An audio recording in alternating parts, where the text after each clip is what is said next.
Soy Alba Montes, y el año en que mi mundo se partió en dos, un antes y un después, fue el año en que cumplí 13.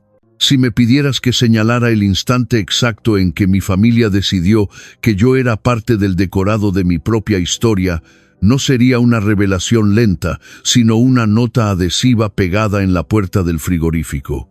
Quédate con una amiga, volvemos en una semana. Te queremos. Sin firma, sin explicación, solo la elegante caligrafía de mi madre, que se leía como indiferencia pura. Se fueron a las Canarias la mañana de mi cumpleaños.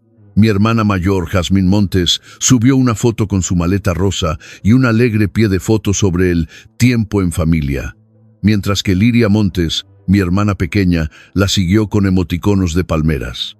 Yo esperé en el portal, con la mochila apoyada en las rodillas, convencida de que la nota era solo el principio y que alguien, cualquiera, estaba a punto de llegar. Una tía, una vecina, un golpe de suerte. Nadie lo hizo. Las farolas de la calle parpadearon y un perro me ladró como si yo no perteneciera a los escalones de mi propia casa. Calenté una tortilla precocinada que ni siquiera me gustaba y me la comí de pie en la cocina, fingiendo que el zumbido del microondas era una forma de conversación. Al segundo día, insistía en que todo era un error. Al cuarto, otro pensamiento comenzó a susurrarme, uno que quería apartar. Quizás no había sido un accidente. Ser la hija del medio siempre había significado ser el puente silencioso entre el acto estrella y el gran final. Jazmín coleccionaba matrículas de honor y medallas deportivas. Liria tenía recitales de baile, aparato en los dientes y fiestas con cupcakes a juego. Yo tenía responsable, que los adultos usaban para decir invisible. Pero ser olvidada a propósito introdujo una nueva clase de silencio. 6 días después, salí de la biblioteca con una torre de libros prestados apilados como una armadura. El calor vibraba con tanta fuerza que desdibujaba hasta mi propia sombra. Fue entonces cuando un coche negro y reluciente redujo la velocidad junto a la acera, sus ventanillas bajando como algo sacado de la vida de otra persona. Alba, dijo una voz que reconocí a medias, llena de sorpresa. Era el tío Ricardo, el rico, el que había dejado de venir a las celebraciones familiares antes de que yo supiera multiplicar con 2 cifras. Mamá siempre lo llamaba engreído, lo que ahora entiendo que era su código para sabe poner límites. Sus ojos recorrieron mi mochila, el pelo pegado por el sudor y la sonrisa tensa que usaba como escudo. ¿Qué haces aquí sola? ¿Dónde están tus padres? En las Canarias, dije. La palabra sonaba absurda, como si le estuviera diciendo que habían volado a otro planeta. «Y tú estás aquí», murmuró. «Ya veo». Lo que siguió sonó como un comentario que no debía oír. Y entonces llegaron las palabras. «Sube. No vas a caminar a ningún sitio esta noche». Todas las advertencias sobre extraños que había oído en mi vida resonaron en mi cabeza, pero mi estómago vacío, después de 3 noches de fideos instantáneos y una de galletas secas, ofreció su propia lógica, mucho más ruidosa. El hambre también cuenta como peligro. El coche olía a cuero y a algo nuevo y penetrante. No a cítricos ni a perfume, solo el olor del dinero que no se ha vuelto rancio. Condujo hasta un bar de barrio con taburetes de Sky rojo y tortillas de patata atrapadas bajo cúpulas de cristal. Cuando llegaron el bocadillo de calamares y el refresco, los miré fijamente como si pudieran desaparecer si parpadeaba demasiado. No me presionó para que hablara. Me dejó comer primero, luego preguntó por el instituto, por mis amigos, por lo que me importaba. La historia, dije, aunque sobre todo las partes que todo el mundo recuerda mal. Esa respuesta le hizo sonreír ligeramente, como si acabara de descubrir un pequeño secreto sobre mí. Cuando llegamos a mi calle, no se molestó en aparcar. Simplemente dejó el coche al ralentí y me dijo que hiciera una maleta. Parpadeé. ¿Qué? No vas a quedarte sola en un sofá, en una casa a oscuras, mientras tus padres compran crema solar. Haz la maleta, Alba. Hay momentos que abren el mundo como si tuviera bisagras ocultas. La puerta giró y su casa parecía otro planeta. La cama de invitados parecía demasiado blanda para tocarla. Me senté con cuidado en el borde, con miedo incluso de arrugar la colcha. Él se apoyó en el marco de la puerta y enarcó una ceja. ¿Piensas dormir sentada para siempre? Susurré que no quería estropear las sábanas. «Se pueden lavar», dijo con una media sonrisa, que contenía calidez en lugar de burla. «Las cosas son para usarlas, no para tenerles miedo». La mañana llegó con zumo de naranja servido en un vaso de cristal de verdad. En casa, nuestros vasos eran de plástico, de algún parque temático, y todavía olían ligeramente a eso. Sostuve el vaso como si pudiera romperse solo con mirarlo mal. «Es solo zumo, no un contrato legal», bromeó. «Bebe». Cuando el tutor preguntó quién asistiría a mi reunión esa semana, él no dudó antes de responder. «Iré yo». El peso tranquilo de esas dos palabras aflojó algo dentro de mí que llevaba meses apretado. No sabía qué hacer con la generosidad. Cuando me compró unos vaqueros y un jersey, escondí las etiquetas, convencida de que querría devolverlos. Cuando me dio dinero para el almuerzo, lo ahorré y comí galletas, porque gastar se sentía como una invasión. Pasaron 12 días antes de que me encontrara en la cocina a medianoche, agachada sobre una caja de cereales. «¿Por qué?», dijo desde la puerta. «¿Estás ensayando para ser un mapache?». Le dije que no quería aprovecharme. Abrió la nevera, sirvió pasta en un cuenco, la calentó y me la acercó. «Si está en esta casa, pertenece a todos los que viven aquí», dijo. «Eso te incluye a ti». Asentí, tragando saliva contra el escozor en mi garganta, decidida a no dejar que las lágrimas cayeran en la pasta. Llorar parecía un lujo y no quería sentirme en deuda. Seguía esperando que la puerta principal temblara con la llegada de mis padres, que exigieran que volviera como algo prestado durante demasiado tiempo. Pero los días pasaban, luego semanas. Ni una llamada, ni un golpe en la puerta. Jazmín llenaba su Instagram de fotos en la playa con pies de fotos sobre la hermandad eterna, y Liria posaba con conchas pegadas a la mejilla. Mi nombre nunca apareció debajo de ninguna de ellas. El tío Ricardo me acompañó a la tutoría, donde el orientador, sentado en una silla de metal, usó frases como «callada», «con potencial» y «poco participativa». Él no discutió. Solo tomó notas, y después compró un escritorio para que tuviera un lugar donde estudiar que no fuera el suelo. Concertó una cita con el oculista que no sabía que necesitaba. Y después de eso vino el dentista, el médico, un corte de pelo, cuidados rutinarios que no me había dado cuenta de que eran rutinarios. Nunca dijo que le debiera nada. Simplemente lo llamaba mantenimiento, como si yo fuera alguien a quien valiera la pena mantener en buen estado. A los 13, todavía ponía a prueba los límites. Un sábado, me quedé hasta tarde con una amiga, olvidando enviar un mensaje porque no sabía cuál era la hora de volver a casa. Cuando entré de puntillas cerca de la medianoche, esperando la explosión, me entregó un sándwich. «Me alegro de que estés viva», dijo. «La próxima vez, manda un mensaje. Si no, asumiré que estás en una zanja e iré a comprar una pala». El tono tranquilo fue más desconcertante que la ira. Sonaba a preocupación, pero con estructura. No todo eran reglas y horarios. A veces me llevaba a su oficina, me decía que observara cómo la gente se hablaba. «La mitad del éxito es el tono», y el apretón de manos, murmuró una vez, estrechando la mano de un cliente. «El resto es aparecer cuando todos los demás inventan excusas». Lo dijo a la ligera, pero se me quedó grabado, como una especie de mapa. La primera Navidad bajo su techo, esperaba una tarjeta simbólica y una sonrisa educada. En su lugar, me entregó un diario encuadernado en cuero con mis iniciales grabadas en oro. «Apunta lo que observes», dijo. «Incluso las tonterías, sobre todo esas». Acaricié la textura de la cubierta, medio asustada de que pudiera morder. «Gracias», logré decir, aunque las palabras salieron torpes. No estaba acostumbrada a poseer algo permanente. Más tarde esa noche, mi teléfono vibró con una foto. Mis padres, Jazmín y Liria, en pijamas idénticos junto a un árbol impecable. El pie de foto decía, Tradiciones de los Montes. Sin etiqueta, sin mensaje, ni siquiera un «te echamos de menos». Miré fijamente hasta que la imagen se desdibujó en color y luz. Bajé la vista hacia el diario que descansaba en mi regazo y lo abrí en la primera página en blanco. Escribí, «Las cosas aquí son para usarlas, no para tenerles miedo». Luego, «Si algo está dentro de esta casa, pertenece a todos los que viven en ella». Finalmente, añadí, «Estoy en esta casa».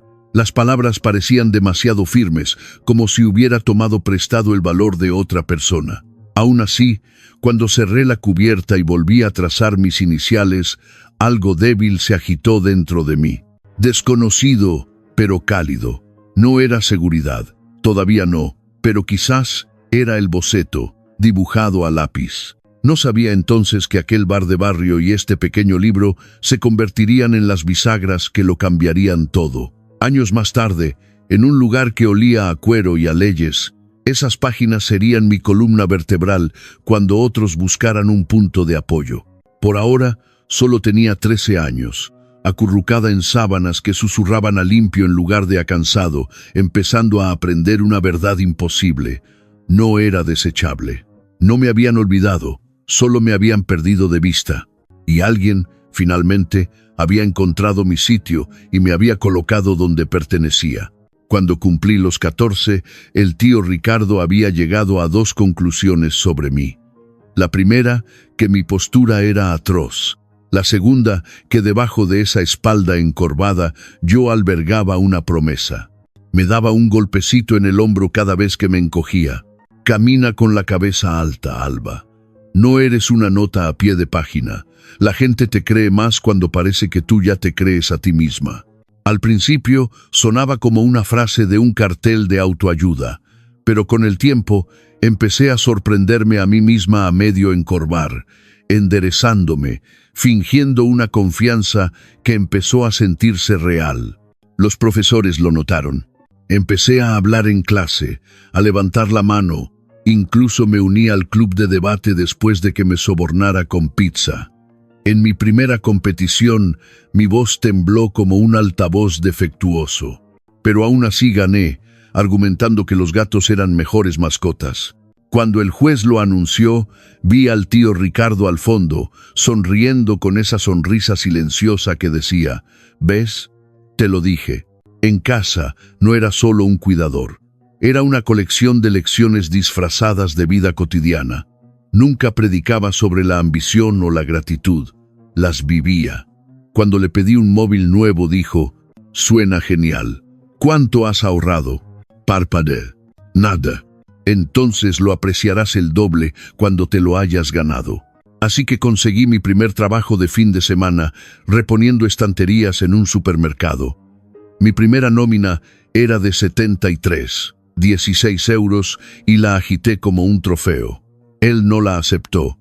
Me llevó al banco. «Regla de 2 partes», dijo. «Ahorra la mitad, gasta la mitad. Así puedes disfrutar del hoy sin robarle al mañana». Puse los ojos en blanco en ese momento, pero más tarde me di cuenta de que esa frase era la espina dorsal de todo lo que construí. Las fiestas solían ser algo que temía.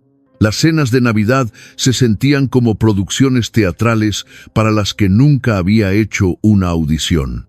En casa del tío Ricardo, la Navidad tenía un ritmo más tranquilo, pero era plena de una manera más auténtica.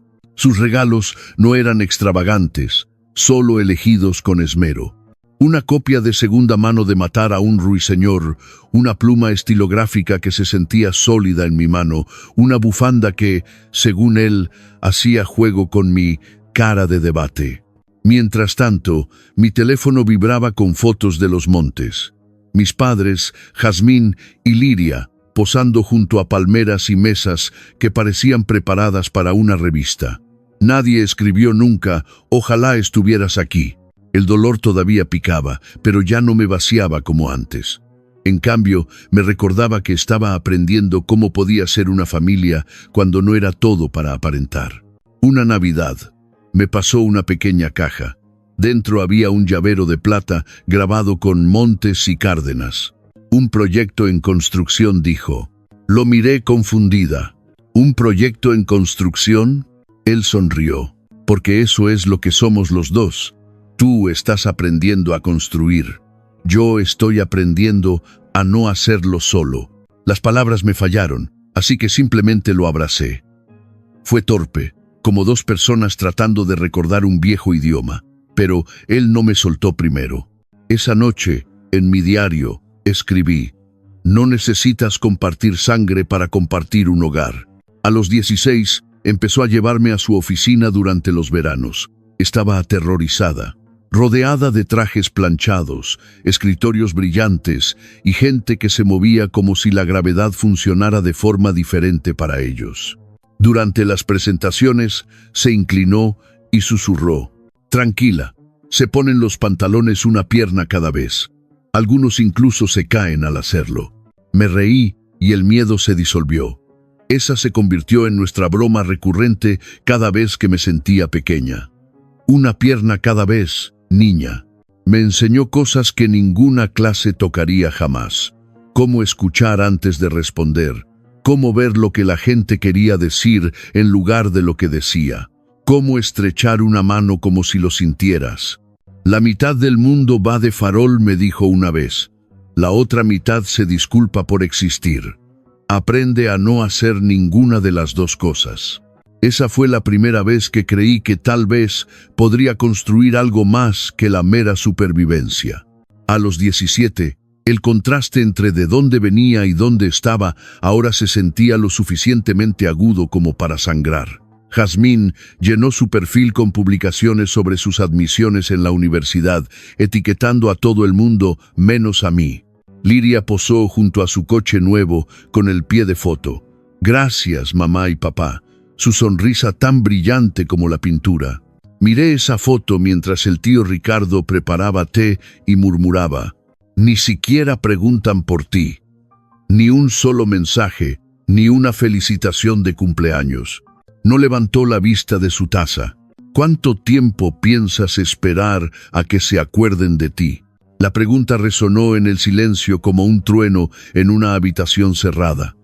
No respondí, y él no esperaba que lo hiciera.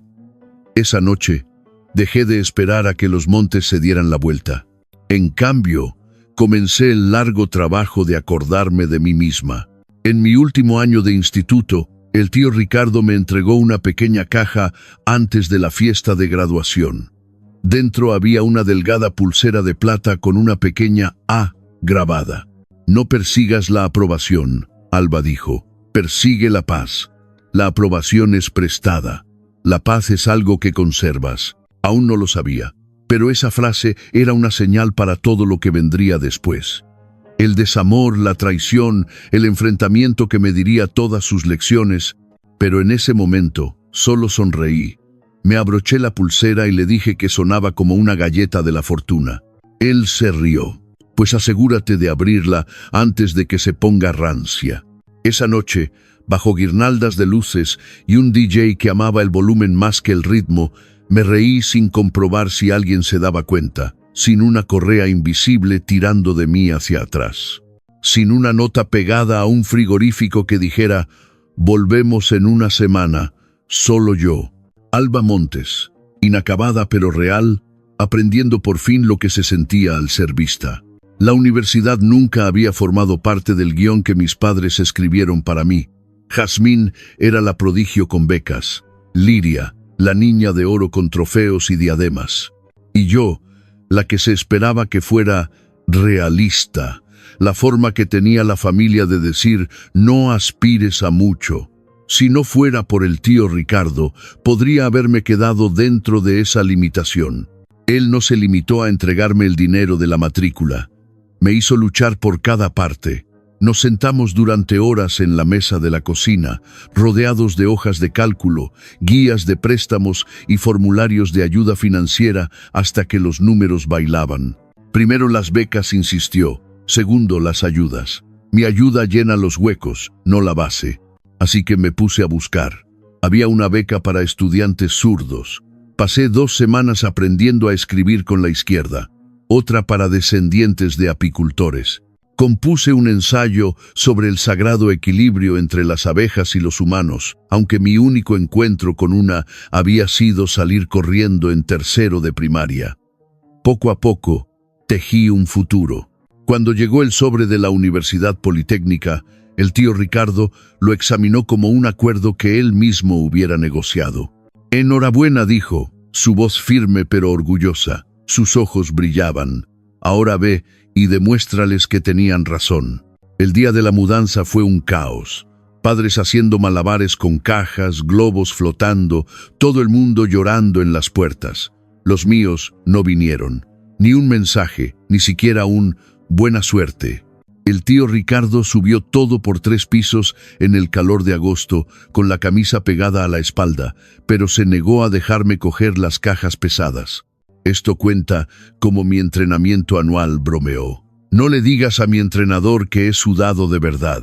Cuando la habitación estuvo finalmente lista, me quedé allí, observando las sábanas desparejadas, la lámpara de segunda mano, el leve olor a lejía, y sentí una punzada profunda en mi interior. Debió notarlo, porque dijo en voz baja: «No los busques aquí, Alba. Mira hacia adelante. Esa es la dirección en la que vas». Solo pude asentir, con la garganta apretada. Antes de irse, me dio un pequeño sobre. Dentro, una nota en su pulcra letra de imprenta: «Si alguna vez dudas de que perteneces a este lugar, mírate al espejo. Llegaste aquí sin ellos». La pegué dentro de mi agenda y la mantuve allí los 4 años. Esos primeros meses fueron duros. Me sentía como una intrusa en cada clase, la chica con zapatos de segunda mano que llevaba bolsas con olor a detergente en lugar de bolsos de lujo. Pero el tío Ricardo llamaba cada domingo sin falta, a veces solo para bromear. «Y bien, señorita matrícula de honor, ¿sigues viviendo de pasta y determinación?». «A duras penas», respondía yo. «Bien», replicaba él. «Las dificultades te mantienen alerta». Ese ritmo me dio estabilidad. Su voz era una especie de ancla. En mi segundo año conocí a Eneco Ruiz, el tipo de persona que podía hacer que una habitación entera exhalara. Nos conocimos como voluntarios en un huerto urbano. Él estaba plantando cosas de verdad.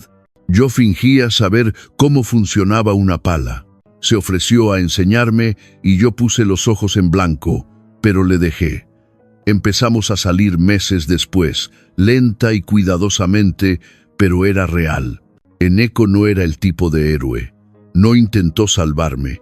Me respetaba, y eso significaba más de lo que jamás había esperado. Durante los exámenes finales, una noche, preguntó: «¿Por qué lo compruebas todo 2 veces, incluso las cosas más pequeñas?». Dudé, y luego dije: «Porque durante mucho tiempo fui el error que nadie arregló». No ofreció clichés. Simplemente tomó mi mano y dijo: «Entonces, asegurémonos de que nadie vuelva a pasarte por alto». Ese fue el momento en que me di cuenta de que realmente me veía, no como la hija del medio olvidada, sino como alguien que se había labrado su propia luz. En el 3er año, un viejo fantasma resurgió. Sabrina, la ex de Eneco, el tipo de chica que podía convertir el remordimiento en un teatro. Empezó a aparecer de nuevo en las reuniones del campus, todo sonrisas y encanto pulido, elogiando mi ropa mientras sus ojos barrían la sala en busca de público. Al principio, me dije que me lo estaba imaginando, pero una noche se le escapó que Eneco se había reunido con ella para tomar un café y ayudarla con un plan de negocios. Más tarde, cuando le pregunté, me dijo la verdad. Me contactó. Dijo que necesitaba un consejo, dijo él. No pensé que fuera para tanto. No debería haberlo sido, pero esa vieja punzada de ser reemplazada y olvidada volvió como un reflejo que no pude controlar. Esa noche, las palabras del tío Ricardo resonaron en mi mente. La mitad del mundo va de farol, la otra mitad se disculpa por existir. No hagas ninguna de las 2 cosas. Así que no lo acusé y no supliqué. Simplemente dije, la próxima vez que encuentre la generosidad de otra persona. Eneko asintió, sin protestas, sin ponerse a la defensiva. Esa aceptación silenciosa me dijo más que cualquier discurso. En el último año, todo pareció alinearse como un amanecer largamente esperado. Obtuve mi título en Ingeniería Civil, el mismo campo que el tío Ricardo una vez describió como el arte de crear lo que perdura. Se sentó en primera fila en la graduación, aplaudiendo tan fuerte que el decano se detuvo para mirar hacia arriba. Después, me entregó una modesta pluma de plata. «Usa esta para firmar los contratos de los que te sientas orgullosa», dijo. Sonreí. «No mi autógrafo». Él se rió entre dientes. «Algún día. Primero construye, luego presume». Mientras otros celebraban esa noche, me quedé en mi habitación de la residencia, releyendo el diario que me había regalado cuando tenía 13 años. Las páginas estaban llenas ahora. Lecciones, pequeñas victorias, gratitud garabateada. Una línea destacaba como un latido. Si está en esta casa, pertenece a la gente de esta casa. Esa casa ya no era una estructura. Era mi vida, y por primera vez sentí de verdad que vivía dentro de ella. Después de la graduación, me uní a una pequeña empresa de ingeniería. No era glamuroso, pero era sólido y era mío. Eneko encontró trabajo en la misma ciudad, y por primera vez el camino por delante se sentía como propio. Cada viernes el tío Ricardo y yo cenábamos juntos. Él levantaba su vaso de whisky y bromeaba. «Mírate, señorita Montes, escalando la cima sin tropezar». Yo me reía y decía, «Dale tiempo, todavía podría hacerlo». Lo que no quería ver eran los cambios, la fatiga en su voz, la forma en que se frotaba el hombro después de levantar las bolsas de la compra, la ligera pausa antes de recordar un lugar familiar. Me decía a mí misma que era solo la edad que se hacía sentir. No sabía que era la obertura silenciosa de todo lo que estaba a punto de romperse. Porque las personas más fuertes no se derrumban en una caída dramática. Primero se desvanecen, silenciosamente, casi con gracia, hasta que te das cuenta de que has estado sosteniendo lo que ellos solían sostener. Empezó de forma sutil, el tipo de cambio que te dices a ti misma que no analices. El tío Ricardo comenzó a cancelar nuestras cenas de los viernes, alegando que el trabajo estaba siendo brutal últimamente. Palabras que nunca le había oído usar. Luego, una tarde, cuando pasé sin avisar, lo encontré dormido en su sillón a las 8. La televisión murmuraba una teletienda para nadie.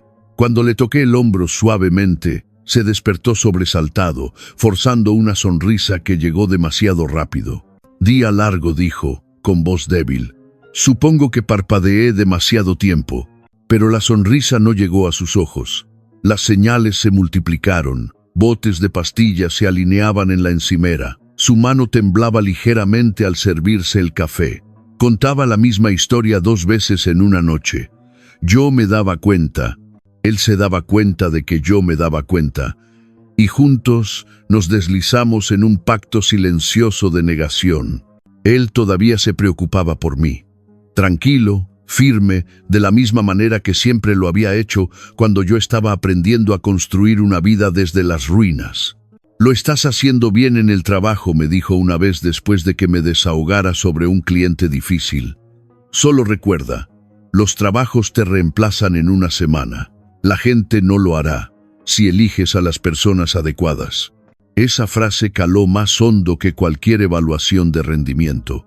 No me di cuenta de que era su forma de prepararme para un mundo en el que él podría no estar allí para decirla. Pasaron los meses. Mi carrera ganó impulso. Mis pies se sentían firmes.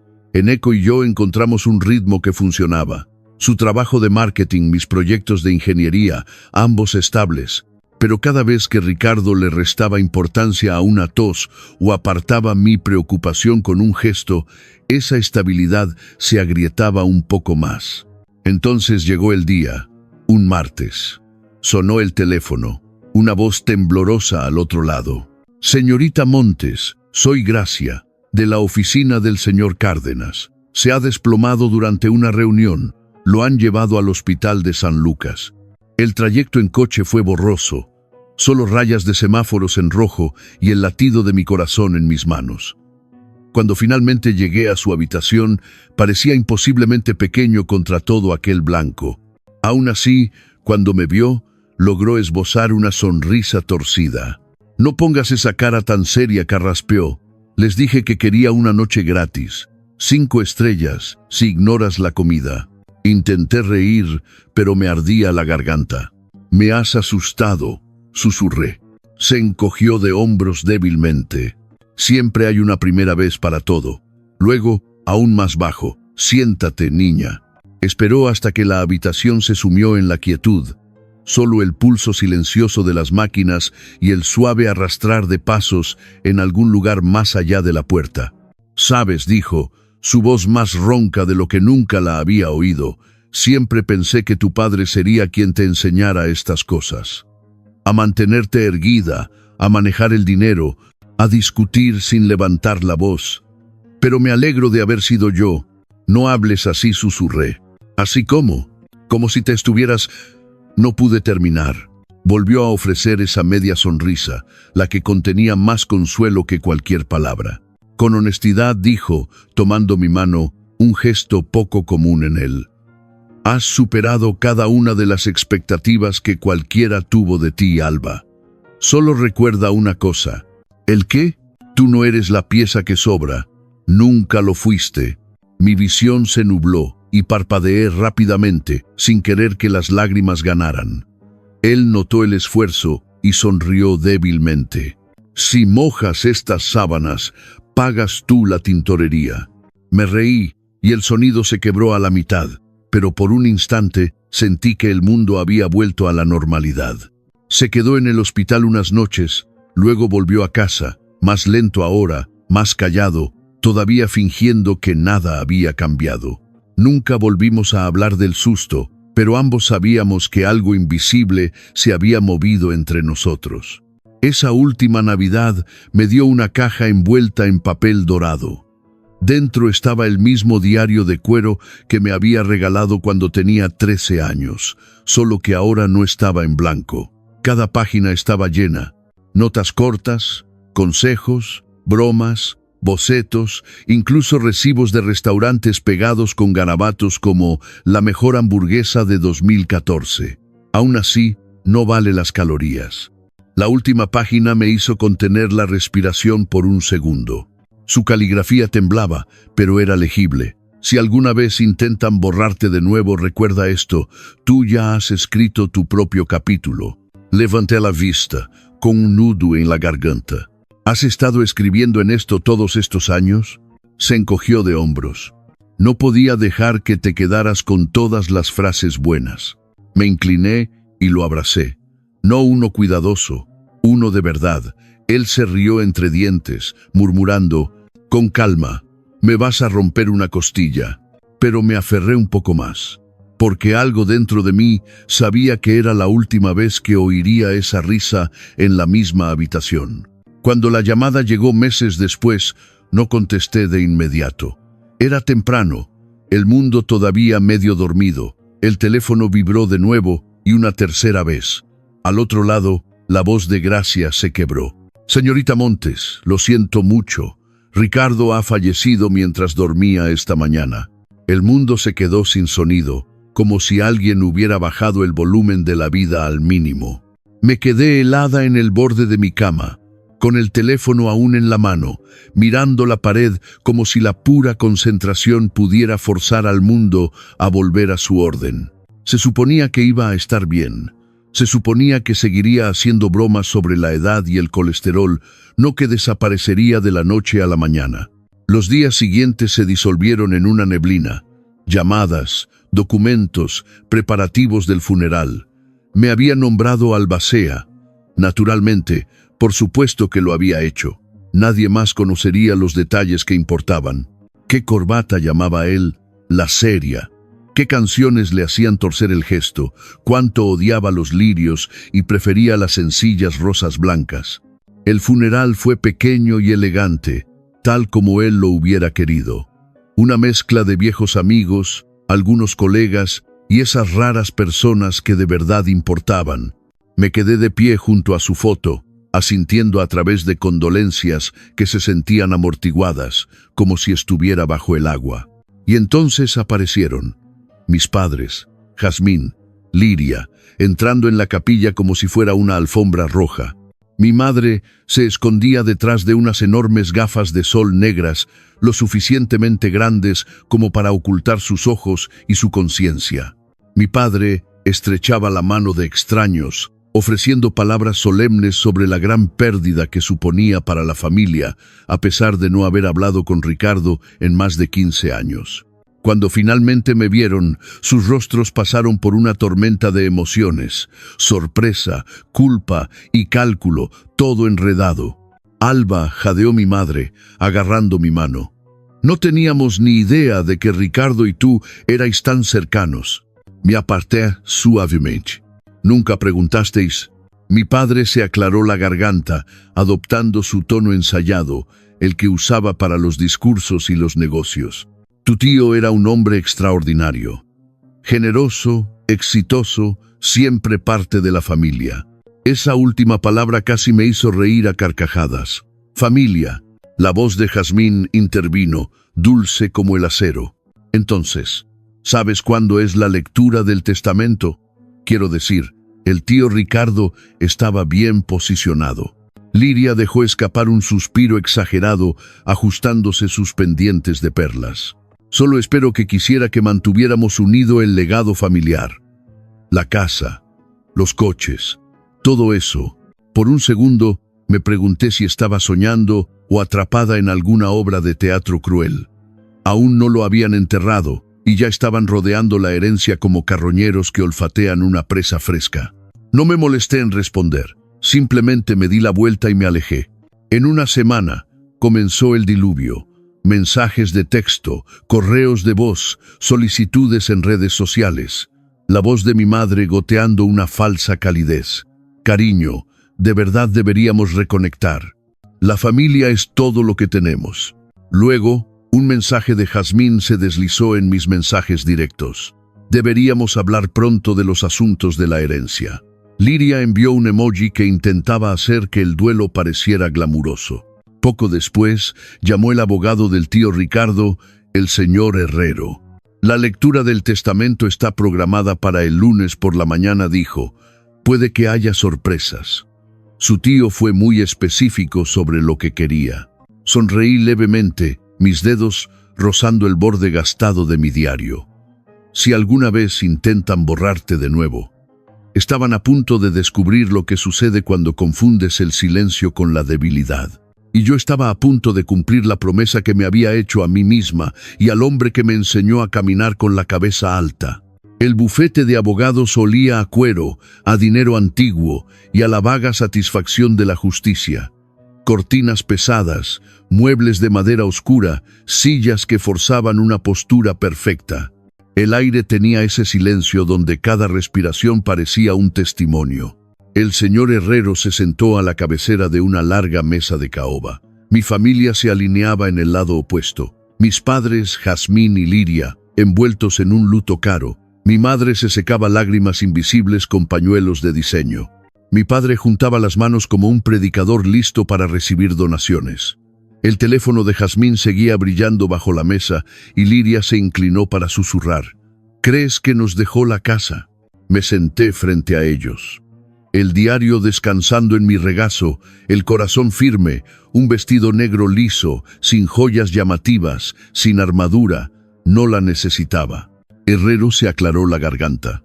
Estamos aquí para revisar el último testamento de Ricardo Cárdenas.